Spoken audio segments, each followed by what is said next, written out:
Hey friends on YouTube, I have another patriot or right-wing topic that came up. I was tagged in a conversation. I wanted to give a comment publicly because it does make a good point about what's going on here. Everything is racist. That's the narrative for the left.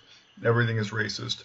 By the way, it is August 19th, 2017, and there's this Patriot Prayer coming up, and Nancy Pelosi is calling it a white supremacist gathering. As you see, this guy right here is certainly not Caucasian. He's Latino or something. And there's so many in the, Trump movement, the Patriot movement, the Unite the Right, the Berkeley protest that are, on the Trump side of things or the right side of things, or if you want to call it conservative, that are black, brown, Asian, whatever. I mean, at least, a fair amount of these people that represent an equal amount of society. So, probably 70% of the people are white, which is, relevant to how many people are in America. About 70% of Americans are white.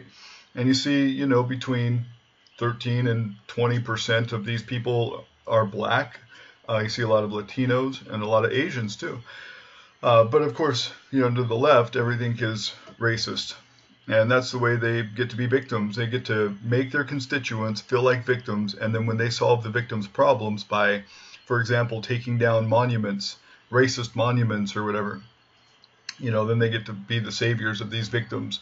One thing about those monuments is, you look at Darwin, you look at scientific racism, just look up the term scientific racism. Darwin is responsible for this movement. If you look at his book, The Origins of Species and the Preservation of Favored Races, one of his popular books, or you look at The Ascent of Man, he classified different races, different ethnicities, as being, more advanced or less advanced. Some of them he called savages. That's Darwin for you. That's what they teach in university. You're not going to go to a university that doesn't have that book as part of their curriculum. Origins of Species. That should be something that they look into if they want to talk about systematic racism. But they don't. They only want to talk about, like General Robert E. Lee, who wasn't a slave owner, but nothing about Ulysses S. Grant, who in fact was a slave owner on the other side. Anyway, getting into this a little bit further, I'm just going to skip down to where I was tagged in this. Let's see. Edited.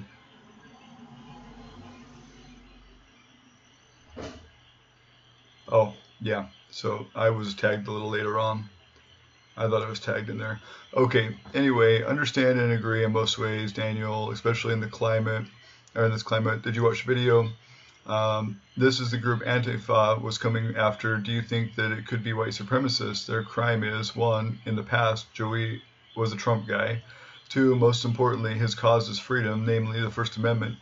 They say that gives gives Nazis a platform to speak, but he's not white, and neither is most people in the group. And that's a good point there. I just want to get to where I was tagged in here. And I don't know a lot about it, but I watched the video and it was interesting, and she makes good points. And I wouldn't be displaying this publicly if it wasn't a public post. This is public; anybody can see it. So I might put a link to the bottom of this video so you can see it. And it is a good discussion about the extremists on both sides. And what I said here is, I'm not sure what I'm reading exactly. I can say that I am not a nationalist. I'm happy to be an expat. I've been to 8 countries this year, and I'm happy to be free from the bondage of the USA class war and race war. I will say a few things about what I've researched as to why these things are happening. It dates way back to 1992 from my point of view. The FBI was trying to portray white nationalists like Randy Weaver as a racist white supremacist because he lived in the woods near a camp of white supremacists. The FBI used entrapment and coercion to attempt to turn Randy Weaver into a confidential informant. They failed and rest upon him bunk charges that he later beat in court, but not before the FBI snipers killed his wife while holding a baby in her own home and his 14-year-old son on their own property. I will say that the reason that the white nationalists are galvanizing themselves presently with militants and anyone else that will be of a like mind is mostly because of the race war that Obama the new Black Panther Party, and billionaires like George Soros have been pushing for decades. This isn't a conspiracy theory stuff either. I've documented the recent wave of this from Richard Spencer to the Black Panther Party and their relationship with pop culture and political leaders. And in this video here, I'll link this at the bottom in the description. This is one of my more popular videos. I've had almost 60,000 views on this since I uploaded it a few months ago. And it documents both sides, you know, the Richard Spencers, the extremists on the right side, and then the new Black Panther Party. Many of their leaders are very racist. One of them has a tattoo that says "Kill Whitey" on his face. And they talk about killing white babies, I mean, in public. And I've got that documented in that video. These are the same people, the new Black Panther Party, that was arrested and charged with voter tampering in 2008, and then Obama vacated their charges when he took office. Anyway, I said Antifa is paid by the Open Society Foundation, aka George Soros, and so I'll post this video in the description as well because I think it's very relevant. I don't think a lot of these protests are natural occurrences. I think they're paid. The violence perpetrated by Antifa isn't right. The rest of it is counterproductive. Freeway blocking, mask wearing, yada yada. I'm not condoning it, but it's not the same as Nazism and ideologies that follow after similar mindsets. People are culpable for themselves. And this is the point that I wanted to make about the left, especially. So the one thing about Antifa that makes them similar to Nazis, in my opinion, is pretty simple. The Nazis, so-called in the USA, that fly a swastika flag and all of that are not like the Nazis of the National Socialist German Workers' Party in the 1920s through the 1940s. The National Socialist German Workers' Party were almost identical to the American Socialists today, but the American so-called Nazis are not like the American Socialists, nor are they like the original Nazis.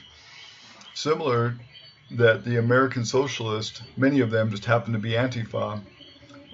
The similarities that they have with the Nazis are the 25-point plan of the National Socialist German Workers' Party from 1921.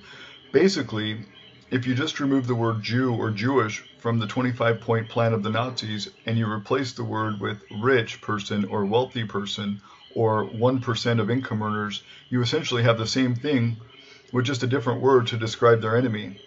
The original Nazis wanted free healthcare, retirement plans, government ownership of corporations, or at least profit control, infusing the working class with more power, general welfare improvements paid for by the government.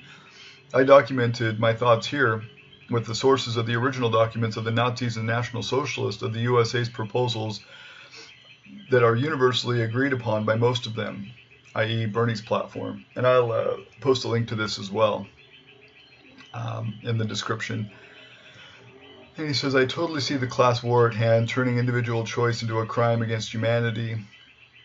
All hell that makes more sense with how things have unfolded over the last year, whipping the public. Nazism in any form is bad. I see the comparison between the rich man and the Jewish man and have to say, I don't know. Being rich is an outcome. Being rich is an outcome. It's much fate as merit. The persecution of gays and gypsies and Jews and political opposition was maniacal. You don't choose to be an ethnic minority. It's also easily arguable that many of the wealthy have complicitly been a part of keeping people down, and if not downright creating detrimental conditions in order to infuse and keep people in their place. I see similarities between the two antagonists in these two scenarios, Antifa after rich man and Nazis after anyone who's not Nazis or a Nazi sympathizer. In the end of the war, for whatever the catalyst, had Hitler doing a lot of crazy shit, not just Nazi stuff. To me, it's not the same persecution of culture, ethnicity, religion to wealthy powers that are actively keeping us down. I acknowledge the movements subvert core and misguided policies.